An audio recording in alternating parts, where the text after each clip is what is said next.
Let's get back to the incident in Minneapolis this week after a woman trying to obstruct ICE officers, that was her goal, was shot dead after accelerating her vehicle in the direction of the officer and then hitting him. We have new footage from the officer's point of view that sheds a lot of light on this encounter.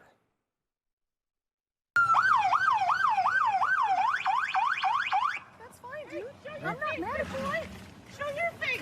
I'm not mad at you. It's okay. We don't change our plates every morning, just so you know.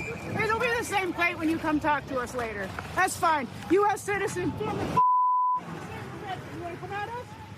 You want to come at us? I said go get yourself some lunch, big boy. Go ahead. Out of the car.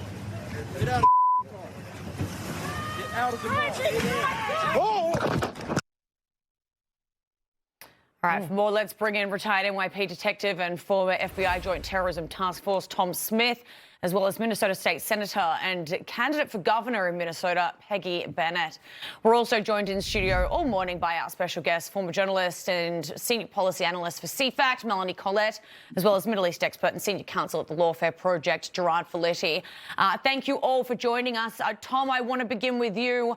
This new angle of the encounter that was released yesterday, what does it tell you? It tells us exactly what we thought. You know, she used that 2-ton vehicle as a weapon, trying to take out an ICE agent. And he had no choice but to defend himself, which he can legally do. All right, this was her decision, her sole decision to try to run over an ICE agent. And she paid the price for it because he is legally justified in doing exactly what he did. The use of deadly physical force can be used when your life is in danger or the danger of your partners or the public.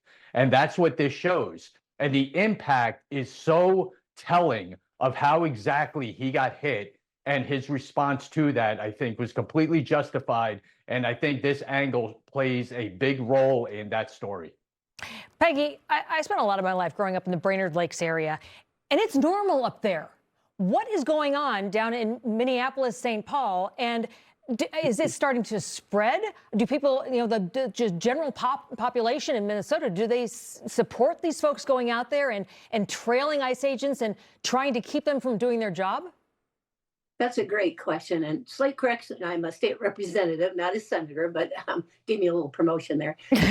You're right. And I'm from southern Minnesota, and it's calm down here. And people, by and large, here are very supportive of ICE and for law enforcement and for what they are doing to make our streets safe. So Minneapolis is kind of an island unto itself right now with the tensions. And this is an example of leaders are supposed to lead, not incite. And our leaders should be saying calm. They should right away have been saying, let's wait for all the information to come out, as we just saw this newest video. So it is calm around the state. Minneapolis is tense right now. Well, a big part of the story has been the way that a lot of media outlets and politicians have twisted the narrative. Vice President J.D. Vance spoke about that this week. Listen. Many people in this room have been lying about this attack. She was trying to ram this guy with her car.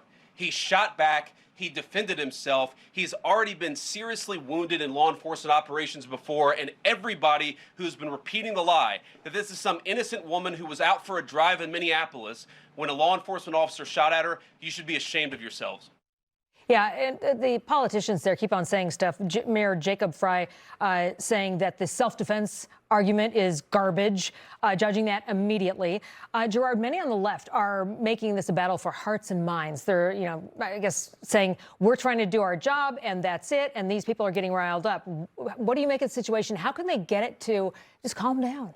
I think part of it is to tone down the political rhetoric. We keep saying that. But the other part, this is a battle for heart and mind. And this is something that the left has known for years. They've been indoctrinating our kids and our society through media into thinking this way. And that's not a surprise that we see teachers at these protests. Why do we keep ICE out of schools? Not to protect the kids. It sends a message to the kids. We don't follow certain rules. Listen to what we're telling you to do, which is not what the federal law is. So how do we fight this battle? On equal terms. We need to teach our children. We need to show society. Shows like this, we need to be on the air talking about these things and present what really is going on.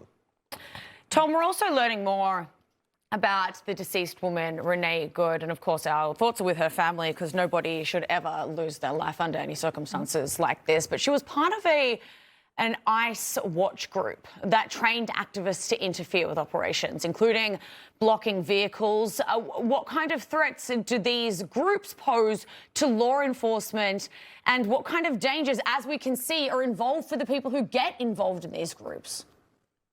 Yeah, it's horrible. And they're putting themselves at danger. And for what? They're listening to politicians ramp up this rhetoric about having a duty to interfere in federal operations. And groups like this are putting themselves and their people who are following them in grave danger, as this shows. You cannot just indiscriminately mess around with federal operations, and that's what they're doing. And they're getting hurt by it because these officers are going to defend themselves. They're not going to stand out there and just be targets of this violence and not respond to it. So they don't care. That's the other part of this. These groups don't care about the people following them. They just want to ramp it up more and more and put more people in danger. And that's exactly what's happening here. Melanie, just your thoughts on the whole situation as well. Very similar to what my fellow panelists were saying. And the part that really bothers me so much about this is how they are outright lying and how they're saying that they're part of this group that's trained to interfere with ICE operations. What they mean is they're training them in illegal activities. And these kinds of things should be prosecuted. You are not allowed to hinder ICE operations. And so if there's an organization that's training people to do this, not only are they teaching people to break the law, like organized crime, really bordering on that, but they're also endangering the lives of these people. Yeah, Peggy, we've only got about 45 seconds, but in the backdrop of this all, the state's in the middle of a huge fraud investigation. Your thoughts on what you would do if you were the governor, because you're running for governor. Right. And, you know, we need to, with the fraud and with this ICE thing too, I totally agree. We need to have rule of law, and we need to make sure that we are enforcing our law. And as for the fraud, it's out of control here too with fraud. And as a governor, I have solutions I would like to put in place to make sure our agencies are overseen correctly, to make sure these programs that are really set up to take in fraud and allow it, make sure they're locked down tight. We have a brand new program starting just this year in Minnesota, the paid family and medical leave, right, that is ripe for fraud, for fraud. And so now, you know, we can take 8 weeks off because my frog is sick. I mean, it's going to be ridiculous. Yeah. And it's going to be the newest fraud monster. Peggy, Yes. Tom, Melanie, Collette, and Gerard Filitti, thank you very much for joining us. Thank you all. Thank you.